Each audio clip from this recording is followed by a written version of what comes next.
mengejar PAD dia sebesar 175 miliar ini memang berat, tapi kita akan berusaha melalui Badan Pengelola Keuangan, kemudian juga OPD terkait yang juga menampung OPD, sehingga nantinya kita juga sudah melakukan pendataan untuk potensi-potensi BAD yang ada sekarang yang tidak terkejar dari tahun kemarin.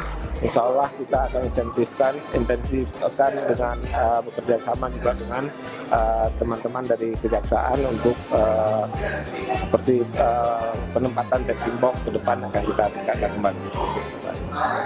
Terima kasih.